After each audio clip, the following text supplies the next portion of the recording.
Quero que vocês abram comigo o 3º capítulo do livro de Gênesis. E no final desse capítulo, diz isto: E o Senhor Deus disse: Veja, o homem se tornou como um de nós, para conhecer o bem e o mal, e agora, para que ele não estenda sua mão e também pegue da árvore da vida, coma e viva para sempre. Portanto, o Senhor Deus o expulsou do jardim do Éden para cultivar o solo de onde foi tirado.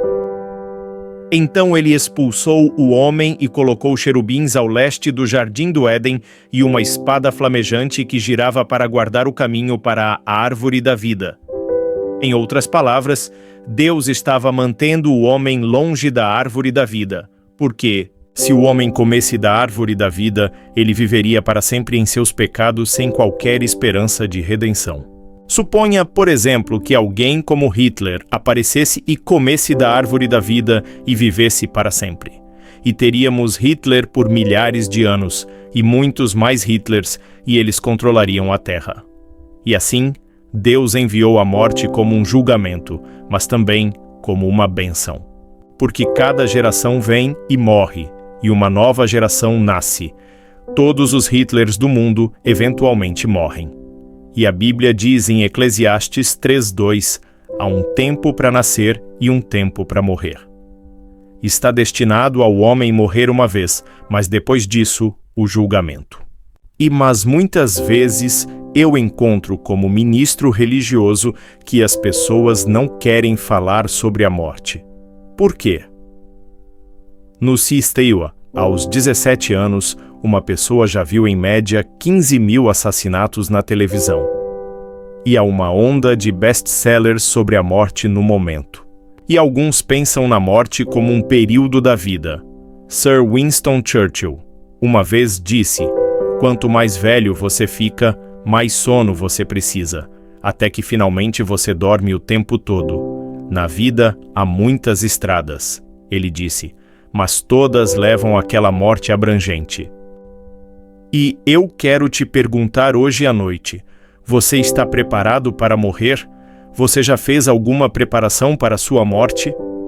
Sim, talvez financeiramente você tenha, mas e quanto ao seu espírito, sua alma que vai viver para sempre? Você já estudou isso? Isso ocupa muito do seu pensamento. Eu sei disso, mas a perda e a separação das coisas que você ama, você não gosta de deixar para trás família e amigos. E para outros, não é apenas um período da vida, mas uma interrogação. A morte traz tanta incerteza e nós nos perguntamos: por quê? Por quê? Por quê? Você vê um jovem abatido no auge da vida e você pergunta: por quê? Ou você vê um menino ou menina e você pergunta: por quê?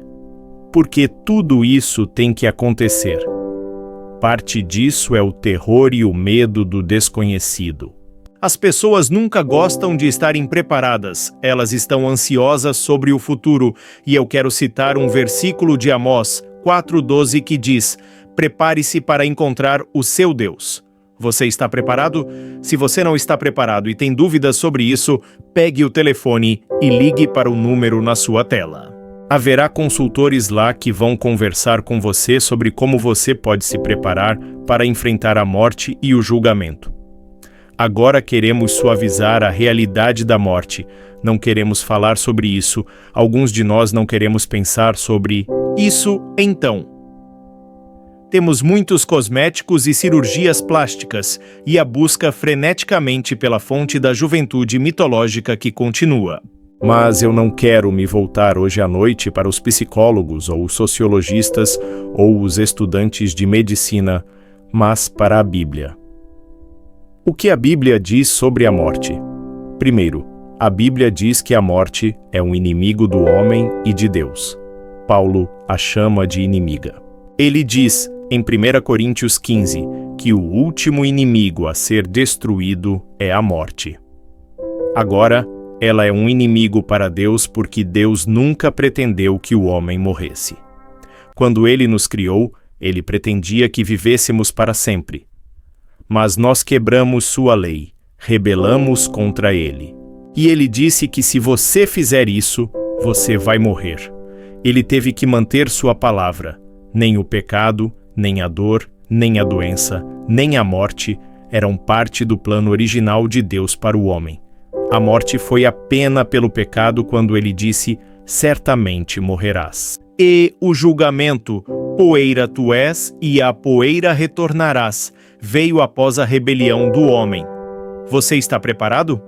E em segundo lugar, a Bíblia ensina que esse inimigo da morte será destruído. 1 Coríntios 15:26 diz que o último inimigo a ser destruído é a morte. Quando estávamos fazendo uma turnê na Rússia no ano passado e fomos a grandes catedrais ortodoxas, e foi um privilégio meu pregar neles o Evangelho. Assim como faço aqui e na União Soviética, eu tive um teólogo da Academia Teológica de Leningrado me dizer no carro enquanto viajávamos, ele disse: Senhor Graham, ele disse, eu gostaria de ver você colocar mais ênfase na ressurreição de Cristo porque, ele disse, se Cristo não ressuscitou, nossa fé é em vão. E eu pensei comigo mesmo, aqui estou eu, aprendendo com um homem na União Soviética sobre a ressurreição de Jesus Cristo. Agora, algumas pessoas questionam a ressurreição nesta era científica. Mas Arnold de Rugby disse: eu não conheço nenhum fato na história da humanidade que seja atestado por evidências mais completas e melhores, de todos os tipos. Sir Edward Clarke, o juiz da alta corte inglesa, disse algum tempo atrás: eu aceito incondicionalmente a evidência da ressurreição como fato. Repetidamente na alta corte. Eu consegui um veredito baseado em evidências não tão convincentes. Muitos dos nossos cientistas acreditam na ressurreição de Jesus Cristo. Agora, em terceiro lugar, a Bíblia ensina que esse inimigo da morte já foi derrotado. Já foi derrotado. Paulo diz: ó morte, onde está o teu aguilhão? Ó sepultura, onde está a tua vitória? Pela morte e ressurreição de Cristo ele disse: eu sou aquele que vive e estava morto, e eis que estou vivo para sempre, e tenho as chaves do inferno e da morte. Pense nisso. Ele tem as chaves do inferno e as chaves da morte. Agora, o que é essa derrota da morte? Paulo a compara a um inseto venenoso cujo aguilhão foi removido. Ele diz que o aguilhão da morte é o pecado. Agora, eu quero que você pense sobre a morte para uma pessoa que não conhece Cristo, para um descrente. Diz que jockeys estão revivendo aquela antiga música pop de David Clayton Thomas que diz: e quando eu morrer, eu rezo para que não haja inferno. Mas a Bíblia ensina que haverá um julgamento. Você não pode ler a Bíblia e ignorar as referências ao inferno. E eu não vejo como um ministro religioso pode pregar sem falar sobre isso, porque está tão presente nas Escrituras, e aquele que mais ensinou sobre isso foi Jesus, mais do que qualquer outra pessoa na Bíblia. Estar no inferno é estar fora da presença de Deus. O que é o inferno? Eu não vou dar minha imaginação. Não vou fazer o que alguns fizeram no passado e usar minha imaginação para assustar as pessoas. Devemos ter medo, mas eu quero te dizer o que eu creio que a Bíblia ensina. Há 3 palavras que descrevem o inferno na Bíblia para mim. Uma delas é fogo, porque o nosso Deus é um fogo consumidor, diz Hebreus 12. Mas a Bíblia também ensina que o fogo é usado simbolicamente. Diz: nossas línguas são postas em chamas do inferno. Isso não significa combustão literal em Tiago, é simbólico. E Jesus usou esse símbolo repetidamente. Eu creio que o fogo é uma sede por Deus Todo-Poderoso que nunca pode ser saciada. Você entrará na eternidade com sede de Deus e nunca poderá encontrá-lo. E nunca poderá encontrar o cumprimento que você perdeu nesta vida. E então, em segundo lugar, a palavra escuridão. A Bíblia diz: Deus é luz. E Mateus 8,12 diz: mas os filhos do reino serão lançados nas trevas exteriores. O inferno é chamado de trevas exteriores. É a separação de Deus na escuridão. É por isso que aqueles que vão para o inferno não verão ninguém. Estará muito escuro. Você não vai descer lá e montar um clube noturno e se divertir, e ter campos de golfe maravilhosos e tudo o mais, como algumas pessoas pensam. Não. É separação de Deus da escuridão, da luz, e então, a terceira frase que Jesus usa é a segunda morte. Deus é vida, é separação da vida. E a morte e o inferno foram lançados no lago de fogo. Esta é a segunda morte, diz Apocalipse 20:14. Você morre a primeira vez naturalmente. Seu corpo morre, agora sua alma, seu espírito ainda está viva, mas está morta. Está morta para Deus, assim como está hoje à noite.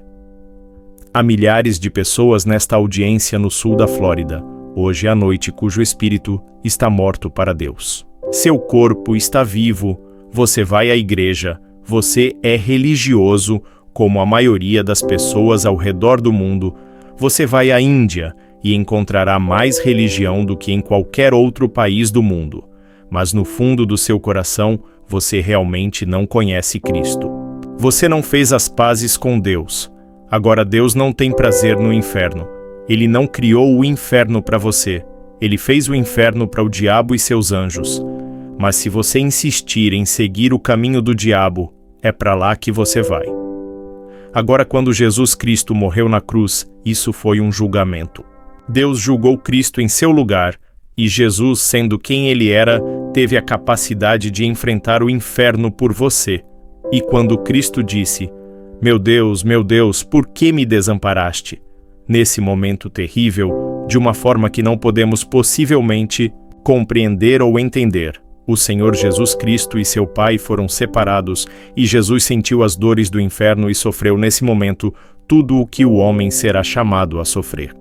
Porque sabemos que Cristo, sendo ressuscitado dos mortos, nunca mais morrerá. A morte não tem mais domínio sobre ele, diz Romanos 6. Porque assim como em Adão todos morrem, assim também em Cristo todos serão vivificados.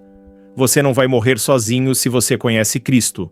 Eu creio, como eu disse em um livro que escrevi sobre anjos, que há um anjo da morte e que esse anjo vem e pega você pela mão e o leva à presença de Cristo. É uma coisa maravilhosa morrer como um crente. Eu vi crente morrer e vi aqueles que não conheciam Cristo morrer, e há uma grande diferença na maneira como eles morrem. Hoje as pessoas são tão sedadas, não temos suas palavras finais como costumávamos ter, mas eu tenho muitas memórias de pessoas morrendo, falando sobre a música que elas ouvem, falando sobre quem elas veem. Minha própria mãe foi uma delas. Parecia que ela podia ouvir e ver o futuro. Jesus disse: aquele que crê em mim nunca morrerá. Crês tu isto? Ele queria dizer que você nunca morrerá espiritualmente. Um ateu só vê um fim sem esperança para a vida, mas o cristão vê uma esperança sem fim. Nós olhamos além de nossa tristeza presente para o triunfo de Cristo. Bem-aventurados os mortos que morrem no Senhor. Mas Cristo traz uma libertação permanente do mal para o crente que morre nele. Aqueles que não conhecem Cristo podem não desejar isso. Eles podem preferir continuar vivendo em seus pecados. Você tem apenas um curto tempo, então aproveite. À medida que envelhecemos, a vida está se aproximando de nós, apesar de tudo o que você pode agora. Essa é a filosofia de muitos, aqui no sul da Flórida, assim como em todo o mundo. Você não tem muito tempo. Você estará na eternidade, e a decisão que você tomar hoje à noite pode decidir onde você estará. Você conhece Cristo? A palavra partir. A Bíblia usa a palavra partir. Veja, a Bíblia ensina que somos cidadãos de dois mundos agora. Eu sou cidadão dos Estados Unidos, mas também sou cidadão do céu. Sou cidadão de outro mundo, o céu, e é para lá que estou indo. E estarei lá, não faltarão muitos meses ou anos antes de eu ir. A grande maioria da minha vida já foi vivida. Meu registro já foi feito. Não tenho muito tempo, eu sei disso. Não planejo me aposentar. Sinto-me como se tivesse 18 anos de idade, mas sei que não tenho. Posso olhar os raios-x quando fazem e ver a deterioração de um osso aqui e ali por algo que nem sei o que é. Não posso sentir, mas sei que em algum ponto sentirei. Começará a ter seu efeito no corpo. Todos morrem. Não vou escapar disso. Não quero escapar disso. Quero ir, porque estar com Cristo é muito melhor do que estar até na Flórida. Risos e aplausos. A Bíblia diz: seremos semelhantes a Ele, porque o veremos como Ele é. E Napoleão uma vez disse: eu morro antes do meu tempo, e meu corpo será devolvido à terra para se tornar alimento de vermes. Assim é o destino logo do grande Napoleão, que contraste com as palavras de Jó. Ele disse: eu sei que meu Redentor vive, e que depois que minha pele for destruída por vermes, ainda em minha carne verei a Deus. Estou ansioso para ver Ele, face a face. Há uma antiga oração inglesa que diz: Senhor, conceda que minha última hora seja minha melhor hora. Paulo disse: combati o bom combate, terminei a corrida, guardei a fé. Um bispo anglicano do século passado disse: espero que quando eu morrer, eu não tenha que dizer: eu queria ter amado Cristo mais. Vou te pedir hoje à noite para ter certeza de que você está pronto. O que você tem que fazer? Pai, mãe, idoso, menino ou menina. Nunca sabemos neste mundo em que vivemos quando alguém vai embora. Você sai nas estradas e ruas e nunca sabe. Você está pronto? O que eu tenho que fazer para estar pronto? Primeiro, a Bíblia ensina: você deve se arrepender de seus pecados. E você diz: bem, o que é arrependimento? Arrependimento é mudar. Mudar sua mente em relação a Deus e em relação a si mesmo. Ver-se como pecador e ver a santidade e a justiça de Deus. Olhar para a cruz de Cristo e ver que Ele morreu por você. Mas isso também significa uma mudança de vida. Você vai mudar seus hábitos. A partir deste momento, você vai pedir a Deus que o ajude. Você pode não conseguir. Você pode não ter força para. Mas se você pedir a Deus que o ajude, Ele vai ajudar. E então, a segunda coisa que você deve fazer é acreditar. Essa palavra, acreditar, significa mais do que simplesmente acreditar com sua mente. Significa comprometer-se, seu total eu, com Cristo como Salvador e Senhor. E então, a terceira coisa, você deve estar disposto a segui-lo e servi-lo. Você está disposto a fazer isso? Você diz: Billy, eu decidi isso anos atrás. Você realmente decidiu? Há alguma dúvida sobre isso? Muitos idosos foram religiosos, e jovens também. Porque eu era jovem quando aceitei Cristo, 16 ou 17 anos de idade, e vice-presidente da sociedade de jovens na minha igreja. Mas eu já sabia que realmente não conhecia Cristo. Eu já sabia disso. E quando eles pediram para as pessoas virem e terem certeza, eu fui. E estou tão feliz por ter feito isso naquela noite. Você pode ter certeza hoje à noite. Vou te pedir para vir e ficar na frente deste palco, como vimos centenas todas as noites fazerem. Estou te pedindo para vir publicamente, ele disse. Se você não estiver disposto a me reconhecer publicamente diante dos homens, eu não te reconhecerei diante do meu Pai que está no céu. Há algo em vir publicamente que ajuda a resolver isso, e vou te pedir para vir. Se você está com amigos ou parentes, eles vão esperar. E depois que todos vocês vierem, vou dizer uma palavra para vocês e orar com vocês, dar-lhes algum material para ajudar em sua vida cristã. Levante-se e venha. Vamos esperar por vocês. Centenas de vocês. Se você vier deste palco aqui atrás, levará cerca de 1 minuto, talvez 1 minuto e meio. Este palco e este aqui, perto de 2 minutos. Levante-se e venha agora mesmo. E depois que vocês vierem, ficaremos aqui por alguns minutos. Depois oraremos. E então, vocês voltem para seus amigos. Muito simples, mas muito importante. Porque seu futuro eterno pode depender do que acontece hoje à noite. E você que está assistindo pela televisão, pegue o telefone e ligue para esse número e faça seu compromisso.